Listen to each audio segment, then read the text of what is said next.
Hello everyone. So in this session, we will install React and run our first project in React Native.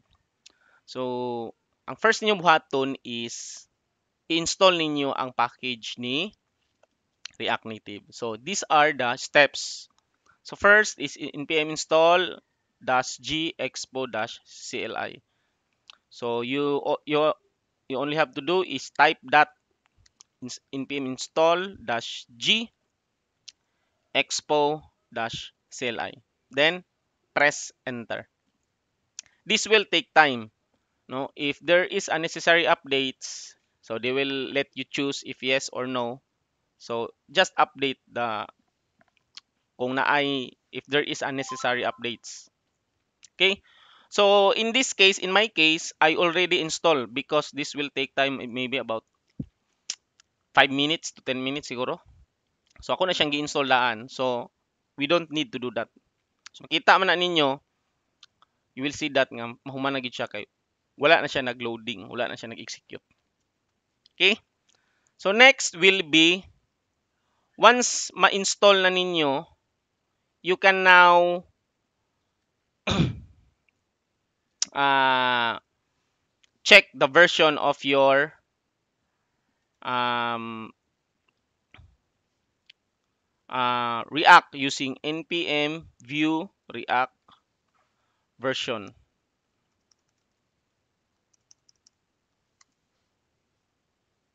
So in my case, I have now so far the latest upon creating this video is the 18.2.0.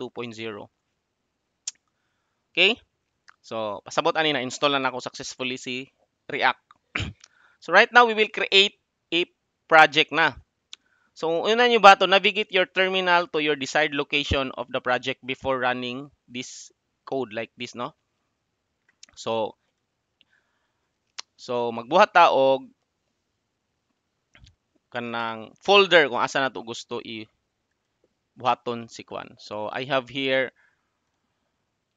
sa C, I have here React project, and then I have my first project here. So we will create another project.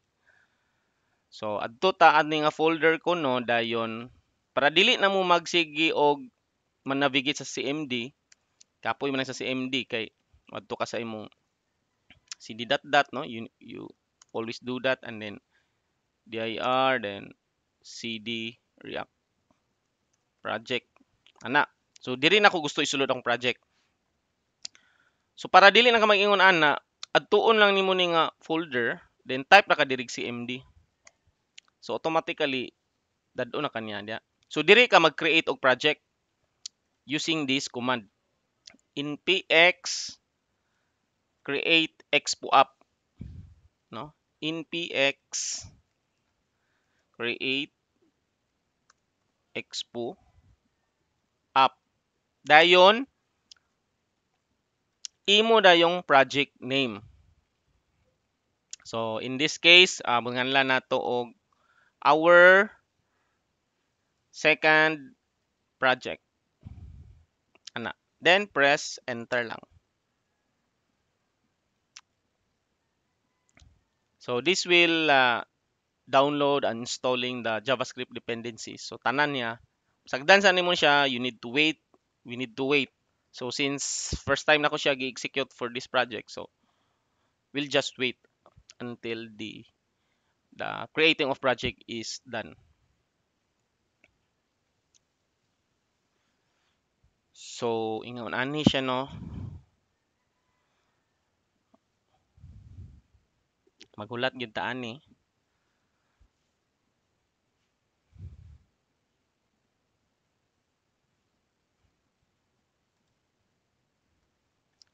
Okay, so creating project is done and installed.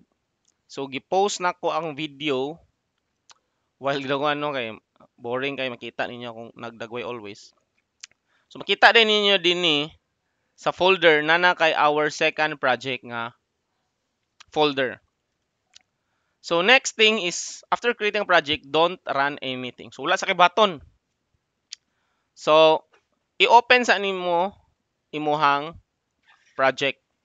So first nimo buhaton, open nimo imuhang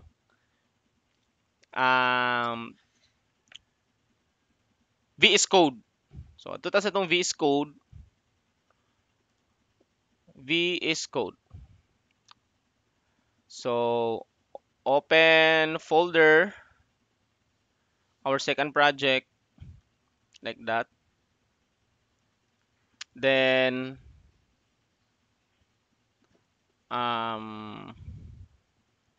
muna siya our second project. Okay? Siguro na. Okay.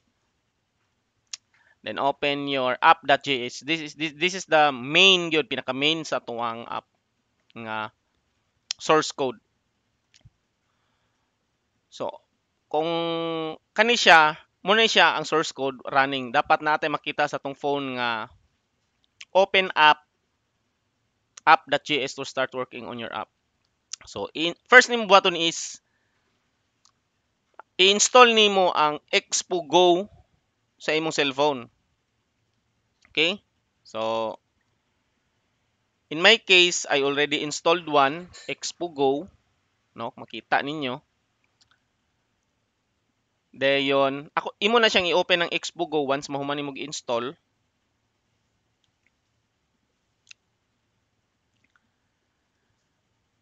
And then once maka-open na ka sa imong Expo Go, you need to go back sa imuhang dinhi, then you go to terminal na. Then mugawas na dayo, pwede na rin ka mag-run using npm start.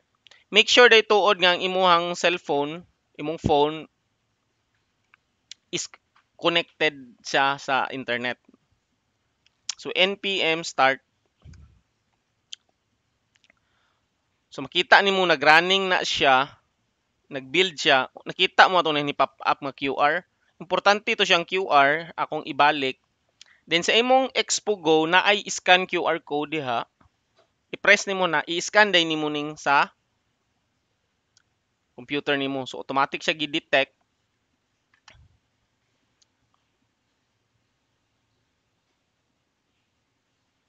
Okay, so nagbundle pa siya.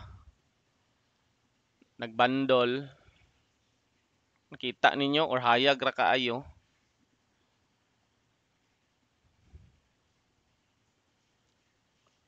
Okay. So kani siya nga text karon, kani. Muna ni display sa akong phone. Nag-charge man gud ko akong ibuton. So kana siya, open up app.js to start working on your app.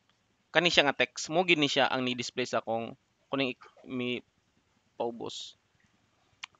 Kana siya, no? Kung nakita ninyo sa cam.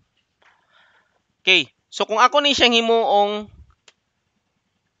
hello world, no? And then control S akong i-save.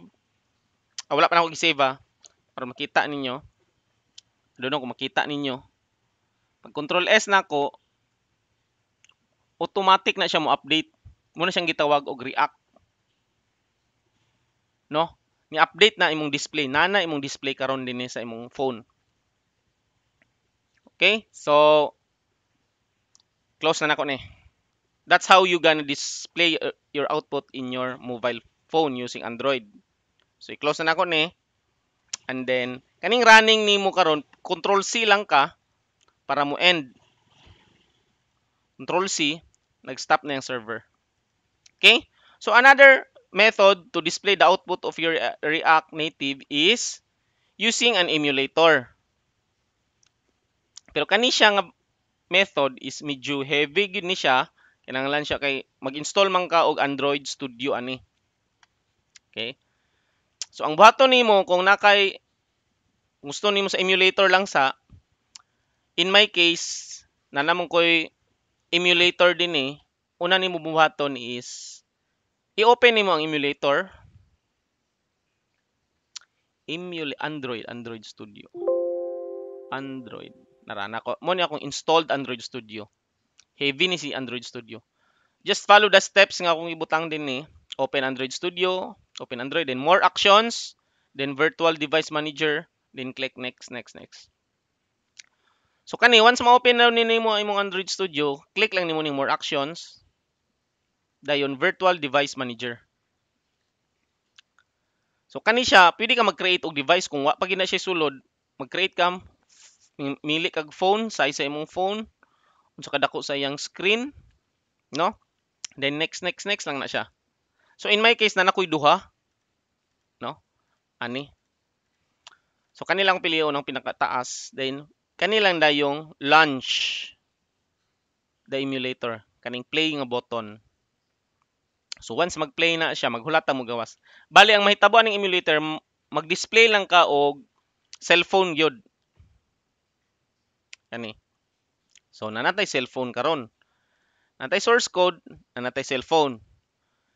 Kani si emulator imo ning installan og Xpogo, but usually nanay Xpogo ani ang mga app uban. Xpogo. So ingani ang icon ni Xpogo. I-open mag-open gyapon kag Xpogo. The same process sa actual nga mobile device.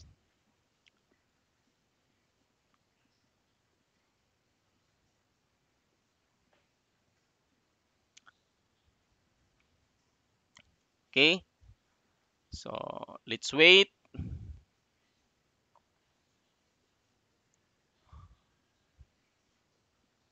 So, kani, once ma-open na ni siya, you need to run na dayon ang npm start again. npm start, enter sa terminal sa imong source code. So, in this time, dili na ka mag-scan og QR code. Kung sa mobile phone, i-scan man nimo ning nigawas ng QR code. Karon, imong i-press is A. Press A, open Android. So, press na tong A. A. Opening Android na siya. Automatic sa imong emulator mo display na siya. So kaning yang gi-execute din yung nagbundle mo gyapon nang nigawas ganina karon. So karon atong output now is hello world. You will now see the hello world also. Kung ako ni siyang i-change og